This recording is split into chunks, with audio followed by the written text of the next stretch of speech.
Hi, I'm Miles of Miles Ahead Music, and today I'm going to talk about flutes. I have in my hand a very nice entry-level pro flute. It has a solid silver head, body, and foot, hand-cut head joint, has a C-sharp trill key on it, very nice pads on this instrument, and today I want to talk about what we do to all of our flutes before they go out the door. Well, the first thing I do is I get it out of the box, out of the case, put it together, and then I play test it.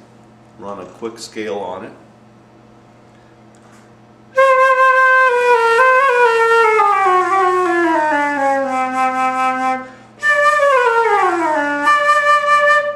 It's a nice sounding flute. It plays pretty well. Now what I just did, I played this flute with what I would call heavy fingers. Typically in a flute player's life, they start out, they learn how to play their instrument, and when they first start learning how to play, typically their finger pressure that the player will use will be relatively heavy. And as they progress over their life as a flute player, the longer they play, typically the lighter their fingers will become because their technique becomes more refined, they become more experienced. So now I'm going to play this flute with what I would call professional fingers, or a very light touch.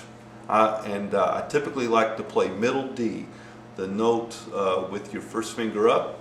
Let's try that middle D.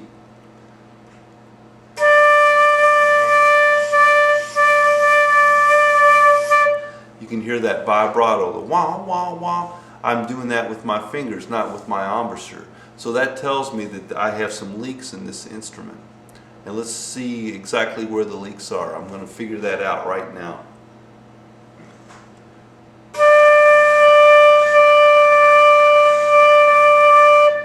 I have leaks in the E and the F pads, and I found that out basically by systematically while I play that note.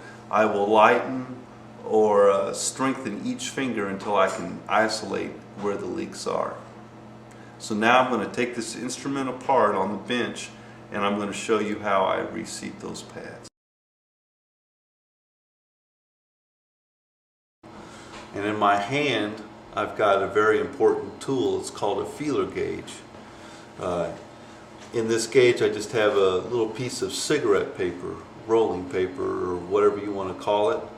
And what you do with the feeler gauge is you put it in between the pad and the flute, and if that piece of paper drags, you can see that it's dragging there, then you know the pad is seating. I'm checking the F pad, and you'll notice that there's a tug. You can see the tug on my feeler gauge. Now I'm going to check the F sharp pad. And we always think of a pad as a clock. Up top there's 12, there's 6, there's 3, there's 9. So I'm checking it here at 9, and that's a very heavy. You see I'm having trouble pulling that out. So the tension on my feeler gauge there at 9 is very heavy. Now if I go over here to 3, there's absolutely no drag whatsoever, none. The heavy drag at 9 kind of predicts that. So if I go around the clock, it's heavy at 9, it's starting to get lighter, and then at 3 there's none at all. That kind of alerts me that that pad cup is actually cocked a little bit. So now at this point I will fix that, and I will show you how I put shims in it, but I'm going to align that pad cup, and then I'm going to go through it again and test it again.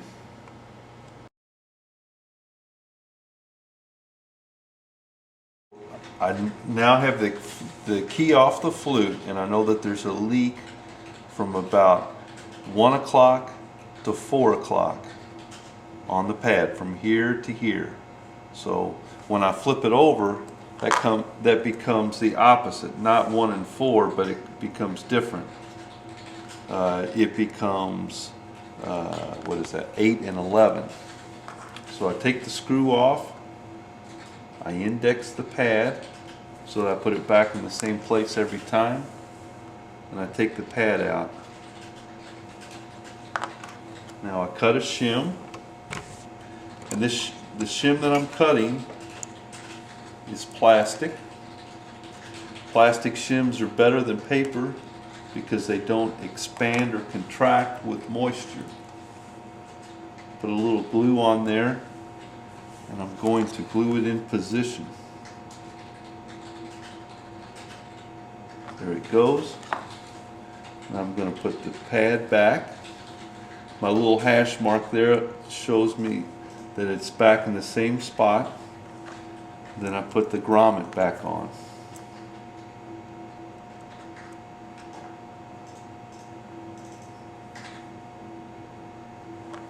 Now I'm going to put it back on the flute and check my work.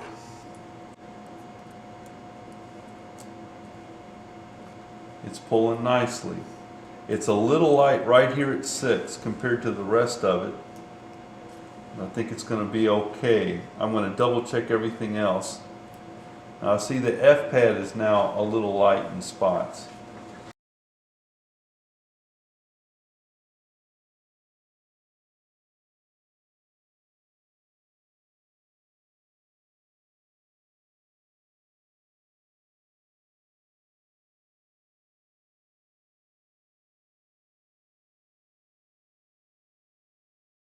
Okay, we're back for the final play test after reassembling the flute, and let's see how it does. I'm going to go ahead and run a scale here.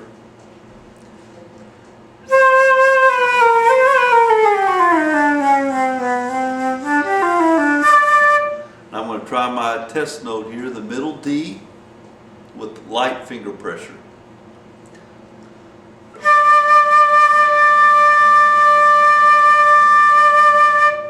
And it's playing great. So I can no longer get that vibrato effect that I was talking about earlier, and that's because now all the pads are seating properly. And once again, this is how we make all of our instruments better than new at Miles Ahead. We invite you to visit our website, milesaheadmusic.net, and thanks a lot for watching. We'll see you later.